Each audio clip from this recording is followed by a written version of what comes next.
দেখুন, এসআইআর নামক পশ্চিমবাংলার নাগরিক সহ তামাম বাদুড়িয়ার নাগরিকদের যেভাবে হয়রানি করা হচ্ছে, এটা অত্যন্ত লজ্জার। কারণ আমরা ভারতীয়, আমরা গর্বিত যে আমরা ভারতের নাগরিক। যে ভারতবর্ষটাকে, এই ভারতবর্ষের নাগরিক হিন্দু, মুসলিম, দলিত, আদিবাসী কাঁধে কাঁধ মিলিয়ে স্বাধীন করলো, সেই ভারতের মধ্যে এক শ্রেণীর মানুষ হিন্দু মুসলমানের মধ্যে বিভেদ সৃষ্টি করতে চাইছে। এটাকে কোনো মতে মেনে নেওয়া যায় না। আজকের এসআইআর এর নাম দিয়ে এক শ্রেণীর গরিব অসহায় মুসলমান এবং এক শ্রেণীর হিন্দু ভাই আর এক শ্রেণীর যারা দলিত আদিবাসী গরিব মানুষ এবং যারা মথুয়া সম্প্রদায়ের মানুষ, তারা বিগত দিনে ভোট দিয়ে এসছে, আজকের তাদের ভোটার অধিকার থেকে বাতিল করার একটা পরিকল্পনা নিয়েছে। এটাকে মেনে নেওয়া যায় না।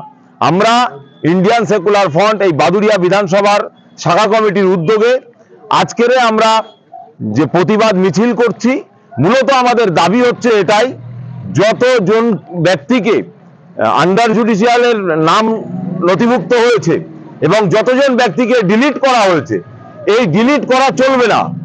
আন্ডার জুডিশিয়ালে নাম রাখা চলবে না।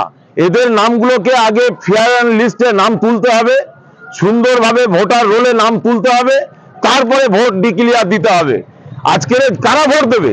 যারা ভারতের নাগরিক তারা ভোট দিতে পারবে না এই রাজ্যে, এই বাদুড়িয়ায়, আর ভোট ঘোষণা হবে নির্বাচন কমিশনারকে। এটাকে আমরা মেনে নেব না। তার প্রতিবাদে আজকের আমরা রাস্তায় নেমেছি। প্রয়োজন পড়লে এর থেকে আরো বৃহত্তর আন্দোলনে আমরা নামবো। এটা শুধু বাদুড়িয়াবাসীর জন্য নয়, তামাম পশ্চিম বাংলার ন্যায্য ভোটার যারা, তাদের জন্য আমরা রাস্তায় আছি, জনগণের স্বার্থে রাস্তায় আছি।